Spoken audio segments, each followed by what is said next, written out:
Okay, hi everyone, welcome back to the channel. Happy to be making another video. I was a little under the weather last weekend, but feeling better, and we're going to talk about finger drumming. So I put a little poll on the channel asking what you guys wanted to hear about next, and finger drumming won out. I'll talk about bass guitar tones next week.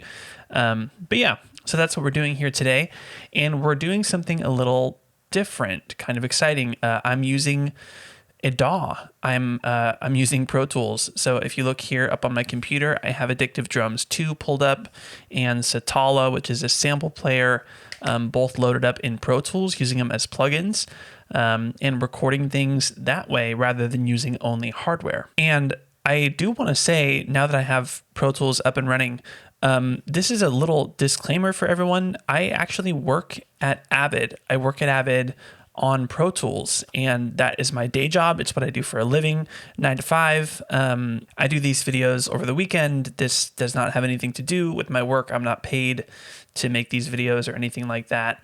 But just as a side note, that's what I do for a living, and that's why I actually don't talk about DAWs on this channel. I love Pro Tools. I've been using it for a long time. I know it like the back of my hand. But yeah, I work at Avid, so obviously I'm not a neutral source. That's why I stick to hardware on here, but just a little disclaimer in case you're interested in that. So anyways, let's talk about finger drumming. I'm going to break down the way that I organize my pads, talk a little bit about the controller that you use, a little bit about the software or the hardware that you use for finger drumming, and hopefully some of you find this useful and can implement it in your own jams. So typically on a pad controller, if you're organizing it for finger drums, the kind of standard classic layout for these kind of things is kick goes here, snare goes here, and hi-hat goes here. And then you can use these three fingers to kind of drum out patterns.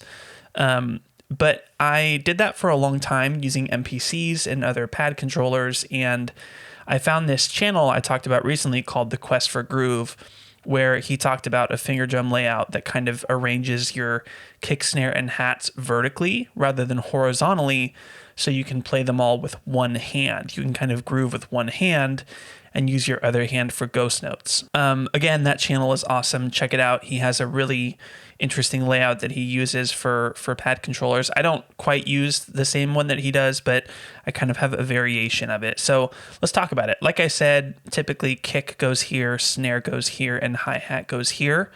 The way that I arrange my pad controllers is my kick drum goes here on the bottom right-hand side, my snare goes here, and my hi-hats go here. And these three pads are kind of the basis for all of my grooves that I play because, like I said, I can use one single hand to play kind of baseline patterns, and my other fingers can be used for ghost notes and fills and things like that. So here's these. So kick, snare, hats. This one is an open hat.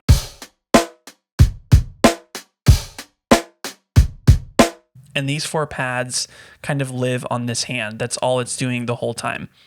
These four pads are kind of a mirror image of these. So I have another kick drum here. You can see in Addictive Drums, the drum that I trigger when I hit it.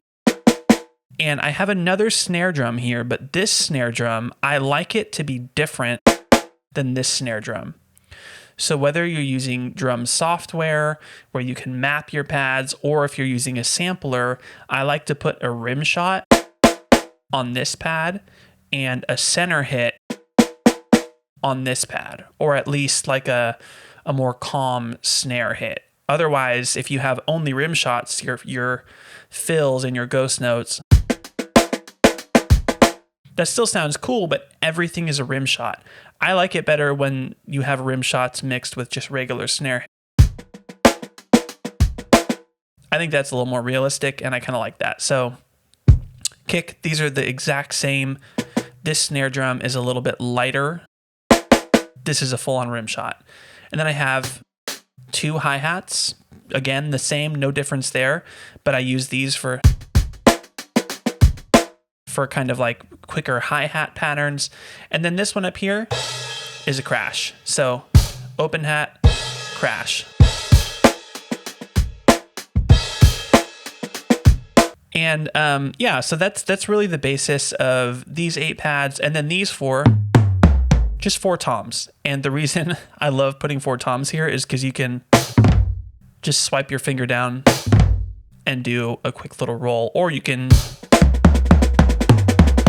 you know, fills, stuff like that. And then on these 4 pads, I have samples. But before I get to those, let me talk about why I'm using Addictive drums right now instead of the black box to trigger my samples.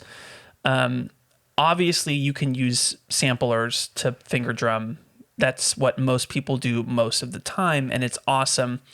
But if you want really realistic drum patterns out of your pad controller, a drum software like Addictive Drums or Superior Drummer or something like that is going to give you much more realistic results, because when you hit your pad, depending on the velocity, it's not the same sample at different velocities. So if this was a sampler, you would get a really loud rim shot, and if you hit it with a quieter velocity, you would get a really hard rim shot, just quieter. Whereas Addictive Drums or a drum software, if you hit it hard, it sounds like you're really smacking that rim shot. And if you hit it softer, the whole dynamic of the hit changes. So that sounds like a really soft rim shot rather than just a really quiet, hard rim shot. I hope that makes sense. And that's the same way with all the drums. So the drum will actually react to velocity changes physically in software, whereas a sampler, it just gets louder or quieter. So again, samplers are awesome for finger drumming. I obviously do it all the time. You hear it a lot in, you know, boom bap, kind of hip hop. It's what you want to do. But for this, I just thought it'd be kind of interesting to show how dynamic you can get if you use drum software to do finger drumming patterns. But if I'm using hardware, same exact arrangement. I just put a soft snare on this pad, rim shot on this pad, and, you know, onward. In case you are using Addictive Drums and you want to know how to map your drums to a pad, what you do is you click over here and go to MIDI mapping. And it's really, really easy. All you do is you just click on the drum that you want. You have a lot of different options here: rim shot, open hit. Click the one that you want, click learn, and then hit the pad that you want to assign to it, and boom, you're done. So that's what I did. I just went pad by pad, hit learn on what I wanted, kick learn, and yeah, simple as that. So these 12 pads for drums, and then these pads I usually reserve for samples. You can put up to 4 samples here, but I like having 3 samples and a choke, in case I want to get creative with how my samples trigger or stop. So what I'm using to trigger these samples is this plugin over here. This is called Satala. I believe it's by Decomposer. It's a great just sample playback engine. You can load samples right into it. You can do basic manipulation. And I like using this in conjunction with Addictive Drums, because Addictive Drums is just a big, complicated program. Satala is light and it's simple, so they run together really well. It's not too hard on my computer. And as you can see here, I have 4 samples loaded up. These are from samples from Mars. These are just chord samples that I've loaded here, and I've processed them a little bit with like some noise and some pitch modulation and stuff like that. And so the basic way to get started with this layout is, like I said, just take these 3 pads right here and just practice doing this. Just get really comfortable playing a groove with one single hand. And then you can take your other hand and put some ghost notes in there. Just play around, have fun with it.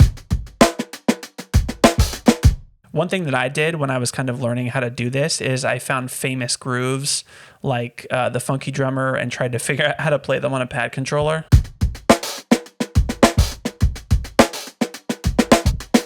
It's kind of a fun way to get your head around it. And then the other thing is try to incorporate your samples. So once you get this, you can go.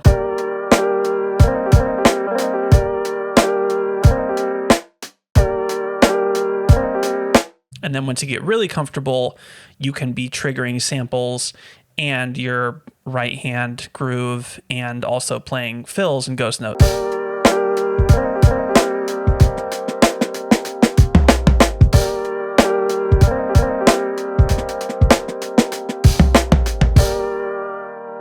So yeah, it's a fun way to approach a 16 pad controller. And to be fair, you know, I'm already anticipating some comments like, dude, just learn how to play the drums.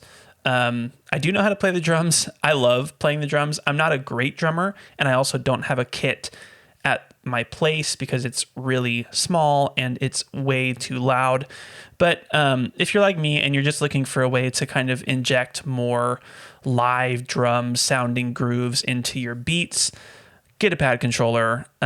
It's so much fun. It really kind of opens up a whole world of possibilities when you learn to think like a drummer. And then lastly, I just want to recommend this little pad controller right here. When you're looking for a pad controller to use for finger drumming and, you know, realistic drum grooves, velocity sensitivity is really, really, really important. I would not be able to do shuffles like that if these pads were not very sensitive. And there's a lot of pad controllers that just don't have very sensitive pads. It's really important that you find one that reacts the slightest little touch, because it's really going to make your life so much easier. I've tried a lot of them. If you really want to invest and have something really excellent, I would recommend one of the Machine controllers, the Machine Mark III, Machine Micro Mark III. Now, that being said, those controllers do a lot more than just control MIDI. They're full on like groove boxes in their own right. So they're expensive. It's a lot to spend if all you want to do is finger drum on it. If you're looking for a cheaper option, get this. It's called the X-Jam by, I don't know, Artesia Pro ESI. I don't know. I got it on Amazon. It was recommended on that channel, Quest for Groove. Just go on Amazon and search for X-Jam. It is so super sensitive. It's USB-C. It has a foot switch in if you want to use a foot pedal with it to control something or to hit your kick drum. I don't know. But it's really great. I highly recommend it if you're looking to get into finger drumming. It's super sensitive. It's really compact. It feels solid, and it just works. So yeah, highly recommend this guy. And that's it. That's my approach to finger drumming. That's how I would recommend setting it up and getting started if you're looking to incorporate this kind of jamming into your beat making setup or your live looping setup or whatever. Leave a comment down below if you have any ideas for different layouts that I should try, or if you've encountered something that worked for you when using a pad controller. But yeah, thanks for stopping in. Like I said, next week we're going to talk about bass tone and how to get it out of your guitar with something like an HX Stomp for live looping. But yeah, always a pleasure hanging. Thank you so much for dropping in and watching, and I will see you next week.